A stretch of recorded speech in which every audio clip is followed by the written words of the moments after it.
The 10-minute drill. This is a big one. Covered by Universal Roof and Contracting. The difference is universal. On 1010XL. Let's go, let's go, let's go. Hit it. All right, it's time to spot the weakness and attack the headlines. It's the 10-minute drill as we take you around the sports world and weekend happenings. Now, typically at the end of the 10-minute drill, we have a prize pack, but a little birdie tells me that maybe we're going to set that aside for a later period on the program. That's correct. I don't want to tell anybody, but perhaps whether or not is coming up next. Spoiler alert. Jeffro. Yeah. So, obviously, the big talker right now is the social media campaign by the NFL players, including Jags wideout Chris Conley.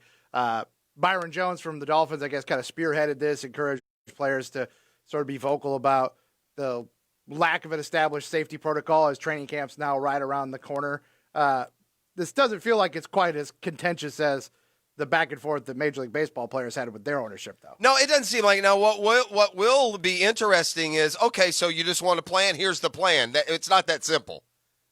And that's what should concern you about having any kind of lag time and time off. They'll say, okay, well, yeah, sure, we have a plan. We didn't think it was that secret. I'm surprised your player rep hasn't told you. They might throw that in as well, but blank, blank, blank, and blank, and then it's going to be, and then you're going to have the hold on, we don't want this, or can't do that. So part of it is it's not saying what your plan is isn't necessarily now boom right to the execution of it. You're going to have to allow some back and forth from the player standpoint there as well, I think. So, I'm with you though. I think there will be NFL football. I think they'll play all year. I'm encouraged. Now I know the NFL is a different sport. Gang, you might be surprised though. There's an article out there, and I wish I had it, more scientific based, written by a doctor, and you would be surprised that the actual activity of playing football is not going to be much more dangerous than the other sports. Like you would think it would be, the tackling and the sweating, but they say that's not as a big a deal. The thing that might be put them most at risk is going to be the huddle, where you're really, right there face to face with them for extended period of time, not for a short 3-second, burst or whatever it is. And of course, these are all, subjections at this point as well. But no, I think we'll have NFL. I don't, to your point, this doesn't seem like it's going to lead to the long-term contentious back and forth that the baseball players went through. I have touched base with Big Bo, and despite our lack of a safety protocol, he's still planning to report at 8 o'clock this morning for practice with Baselli. He's got the antibodies. There is that. Yeah, he doesn't have to worry. Speaking of teams playing this year, like you said, you feel like they're going to play their full season. A couple of teams, looks like at least two, are going to play in empty houses. Philly, because the city government said that there will be no fans at their games, and looks like the Raiders are leaning towards making that decision as well in Las Vegas. I mean, is that, in your estimation, a competitive disadvantage, having no fans in your own building? That's why I said I was surprised when this first started coming out and people were naming their capacities that they were going to play at. Some said 10, some said 25, and that is for a league that completely bases itself on parity, on everyone having, equal chances. It did seem a little strange that you're going to leave it at the discretion of these individual teams to, I guess, set their home field advantage per se.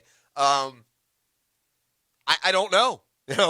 That's a good question. I think that's one that you can't just declare until we get there and we see what. I would say that losing the capacity to have a full stadium offsets any small advantage you'd have from having 15, 20,000 fans. So in other words, the difference between a full stadium and having 15,000 fans is, to me, a bigger difference than having 15,000 or none. It's also going to be interesting to see what's the NFL going to do when it comes to the allowance of, like, canned noise. Right. I mean, because it's funny, in the past, Atlanta, Indianapolis, two teams I know for sure, have gotten in trouble for playing canned noise too loud in their games. And it was weird. Now, it was baseball, but I was watching I saw that too. The Cubs game. It's like, and it's cavernous. and then Jason Kipnis hits a home run, and they've got like piped in crowd cheering, and it was really weird and off-putting. You have to have the ambient it's got to be all the time. That murmur that you hear at a baseball game. Or I'll tell you, who does a great job and is the soccer. I mean, they've done an unbelievable job of coordinating. If you watch one of those soccer games, one of those professional soccer games from overseas, I mean, the crowd noises, right? You would not know. If it was just framed on the field and you couldn't see the stands, you'd be sure that there were fans and pep chants and bands and everything else in the stadium. So I think as watching it on TV, I think I prefer it to have some fake noise. Now, we talked about home field advantage due to the circumstances surrounding the coronavirus. At least for 2020, for 60 games, Major League Baseball will truly be America's pastime again, as the Blue Jays have been kicked out of Canada. Yeah, I don't understand this one either. I really don't. I don't. I don't know. I try not to let it dictate my emotions or anything. My own personal feelings are so far out of line with what some are, it's hard to comment on. I mean, I can't imagine the paralyzing fear of allowing a baseball team to head directly to a baseball stadium. From a hotel. And play an empty baseball stadium. With, by the way, and this is the silliness of it, the safest guys in town are going to be the baseball guys. They're getting tested every day. So to not allow the Blue Jays to play and these teams to come across, it's just dumb. I mean, you're much more likely to get exposed to someone at a cafe or a department store or somewhere else than from some baseball team coming in for 3 days and being completely secluded and isolated. But it's left the Blue Jays searching. And I tell you what's going to happen here, too. You better not let them go to an East team. That would be unfair to me. And I'll tell you why. Okay, what if because the way baseball is breaking down, you're only playing your division and your division in the other league. In other words, East versus East, Central, West. Right. So if you put the Blue Jays, let's say, with the Nats in Washington, that becomes a huge competitive disadvantage for the Braves, for the Mets, for the Phillies, because suddenly Washington's road games to Toronto aren't road games, and they would be the only. So to me, you're going to have to put if the Blue Jays are going to play in another major league facility, it has to be from a central team. You can't put them in it's a competitive disadvantage for the rest of that Eastern division. And I think baseball is leaning that way as well, because they know that, they recognize that. I think they're looking at Pittsburgh, which wouldn't align with Toronto's divisional alignment. They talked Toronto, for a team that suddenly doesn't have a home. They've got an awful pricey budget. No, we don't want to play in a minor league field. No, we don't want to play in a double-A field. No, we want to play in the state-of-the-art facility. Well, then you might want to talk to your government there, because your state-of-the-art facility has been shut down. So, I mean, to me, what makes the most sense is to make them go to their spring training facility in Dunedin. Right. I mean, we have no fans, so it doesn't matter. Right. And their spring training facility will have major league caliber accoutrements. Correct. And you'll have all the tests, all the things that you had there when this thing broke out. So somebody had proposed going to the Rangers' old ballpark in Arlington. Isn't that torn down already? I don't know if it's torn down, but they said it's not in a shape to host a team. I heard Turner Field. Well, that's great, except Georgia State plays football there, and it's got a track around it now. So, I mean, knock yourself out. Yeah, have fun, Jays. Yeah, but I thought it was weak on Canada's part. Yeah. I wonder if there's something political going on. We do have a gorgeous ballpark here, guys, just saying. Well, bring it. The Jacksonville Jumbo Jays. I'd be okay with it. Let's go. Speaking of good weekends, maybe nobody had a better weekend than John Rahm, Jeff. A runaway winner at the Memorial, and he claims number one in the rankings in the process. Very rare for a golfer to rise to number one in the world having never won a major. In fact, I think Rahm is only the third player ever to get to number one without a major victory already. Part of you thinks John Rahm will get a major. Part of me watches John Rahm, and he's so combustible. He can look like he is just on cruise control. And then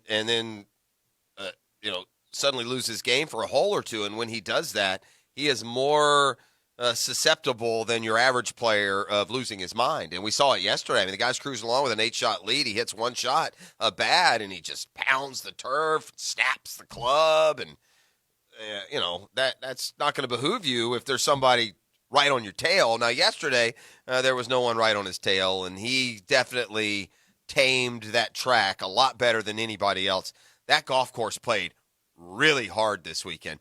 I years ago was playing the member guest at Timuquana, which is like about the funnest thing that a person is ever invited to do. And so shout out to my partner, Keith Catlin over at Catlin Truck Accessories, who gives me the invite, and it's just a terrific weekend. It's great golf. It's competitive. It's fun. And I wish any golfer out there would have the opportunity to play that or an event like it.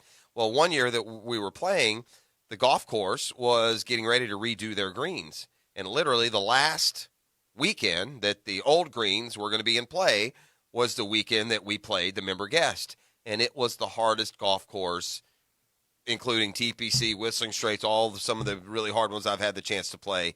It was as hard as a golf course could play that day.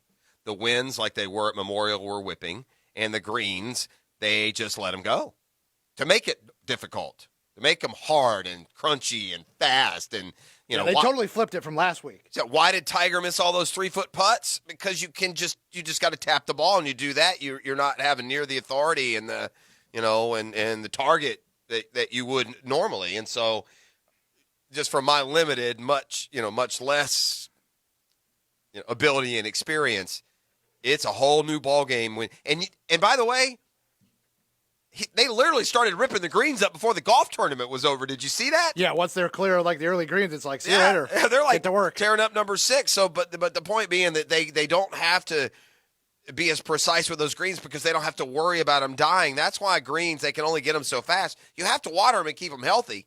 Like if you invite a golf tournament down and then you don't water the greens for 4 days, well, that's great, but your golf course is going to be a piece of junk for the next 2.5 months while you try and get the greens back. And without having to worry about that, if you watch the golf this weekend, you've never seen so many balls just bounce off of greens. I mean, they were playing par 3s downwind and hit it, 30 yards short of the flag, it bounce high up in the air and then kick and roll for another, 30 feet. So that was fun. And Rahm, by the way, played better than anybody else did. He doesn't feel like the number one player in the world to me. No, it's weird. And sometimes that happens.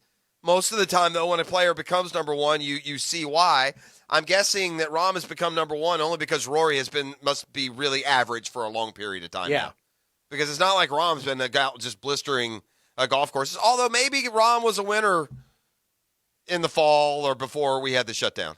It's hard really to recall. I know he was playing good golf. I didn't know he had won per se. So, but with no majors on his resume, Jon Rahm, number one in the world, and that's very rare.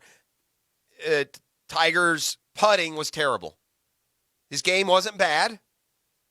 His scores were. He finished 40th. He made the cut on the number, and didn't play inspiring golf at all. It's amazing. And if you golf, you understand this. How many of you out there can golf on Friday and shoot 90 and then golf on Saturday and shoot 107? And it's maddening. And you think to yourself, gosh, how can I have? Well, the pros do it too. The pros do it too. Look at it from week to week. You look at a guy 1 week, he misses a cut. The next week, he's contending. Look at Colin Morikawa, so good the week before. He was like 10 over this weekend. It's not an easy game. Rahm, to your point, Rahm ended the previous season with 2 European Tour wins and a second-place finish at the Hero World Championship. That started this season with a 10-2, T9, T17, T3. Then a few not great the last few weeks, but he boosted himself up, and then the wind pushed him over. Yeah. Well, there you go. Those 2 European wins count, that's Yeah. for sure. And you don't pay much attention to those here, especially they're happening in football season, and Right. that's a European Tour event. So, so I get that. He just doesn't. I'll say this: the way golf is right now, you have to avoid the trap of thinking these guys are more special than they are. Guys are capable now of doing things. 1 week ago, who was Mr. Invincible on the PGA Tour 2 weeks ago? DeChambeau. DeChambeau, right? Guys, top 3 every week. He's unbeatable, hitting the ball further. He came out and played the Memorial. He skipped the first tournament at Memorial. He came out and played the Memorial on the number 1 hole. That was his 10th hole, the number 1 hole, hit a 423-yard drive. I mean, Bryson DeChambeau was the bomb, as they say. And he didn't even make the cut. I mean, so I'm going to hesitate saying, oh, Jon Rahm is destined to win majors. Jon Rahm is, I don't know what Jon Rahm is. I don't know if he'll ever win a major. I'm starting to think all these guys that flare up and act like they are going to be a dominant player, it's more just it's a flavor of the month. They're more flavors of the month. Remember how good Daniel Berger was a month ago when they restarted? Berger's winning 1 week, nearly winning the next. He had all those cuts or rounds of 70 or lower in a row, which tying Tiger Woods. Missed the cut this weekend. It's a fleeting game, boy. More than any other sport. I mean, for the most part, Patrick Mahomes, you're going to get Patrick Mahomes 16 straight weeks. He's not going to one day shoot 14 over like some of the best in the golf world can. Here is that interchange between DJ Swearinger, a former Washington safety, and Jay Gruden, who was the head coach of the Washington Redskins at the time, and right now is obviously the Jaguars' offensive coordinator. So this happened after a game in 2018. Jay Gruden was told that that Swearinger had thrown the coaching staff under the bus at a press conference after the game. And so rather than let it wait, he texted Swearinger that night. And he said, he opened the text with, "Want to play? Let's effing play." Okay? Swearinger response was, "Who this? Call me back." The response was, I don't, what is that? I don't know who this is. Ion know who this is. Ion know who this is. Jay Gruden, I'm waiting. Who is this head coach? When can face-to-face, man-to-man tomorrow or tonight if you'd like? And what do you mean want to play? Jay Gruden, all right, where you want to meet? We can meet tonight or tomorrow. Swearinger, we'll let cooler heads prevail tomorrow at 10 a.m. Jay Gruden, done. I'm failing to find the threat that's in there. Or I mean, was Jay saying, "I want to meet you tonight," like the throwdown?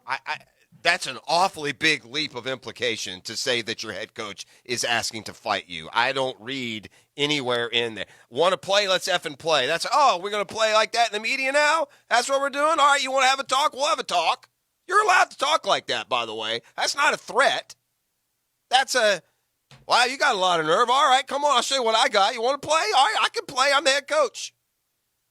I don't think Jay Gruden at any point of time here wanted to get in his car and go fight DJ Swearinger. That would be asinine. He would get shellacked. Nor do most men after a certain age are they predisposed to throwing down with your fists. But then Swearinger posted this like he was, doing the world a favor and exposing, who's the movie producer? Oh, right. Yeah, this doesn't feel like some earth-shattering expose. Give me a break. This is a coach. You played like crap. We lost 40-15, and you're in the postgame blaming everybody else. So you want to play? Let's play. Who's this? Sounds like your hot head coach got mad. Yes, that happens. That's not there's no lawsuit there. That's not harassment or anything else. At least it doesn't seem to me.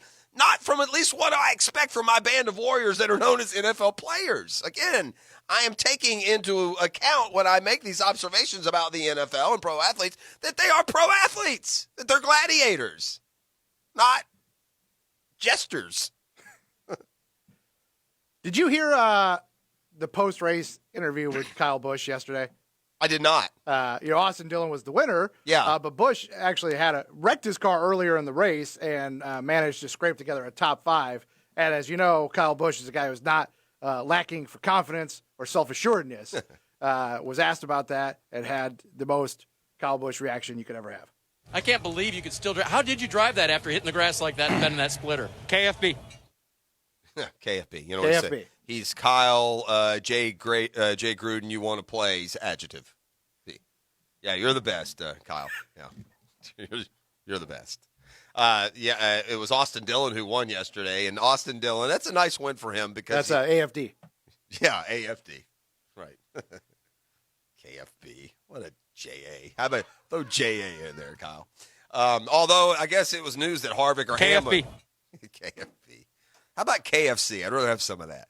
The bigger news was that Harvick or Hamlin didn't win. I guess we can For take once. it. Austin Dillon, though, and he's Richard Childress' grandson. And Richard Childress is one of the godfathers around the NASCAR garages. He was Dale Earnhardt's crew chief, and so car owner, I should say. And so, Ryan Dillon drives the 3, right? yeah. Yeah. Well, I don't know if it's actually is it the 3 now? Yeah, I think he drives the 3. It is the 3. I know he Yeah. drives 4, but I didn't know it was actually the 3 car. Shame on me.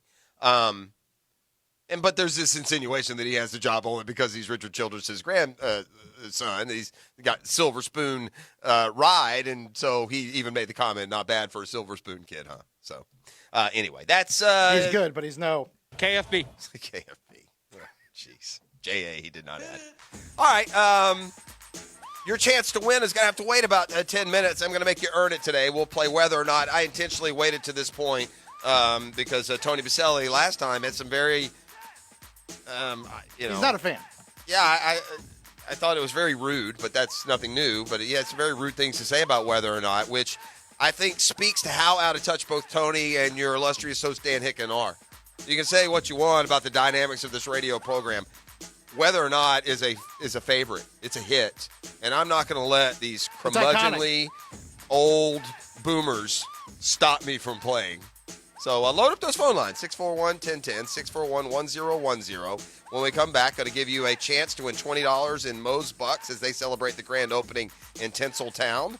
And that will also give you a chance to win a twosome to the Coastal Equipment Guggen Open, which is just a couple of weeks away now at Queens Harbor. Back with more on the Monday Morning Quarterback, divorcemenonly.com.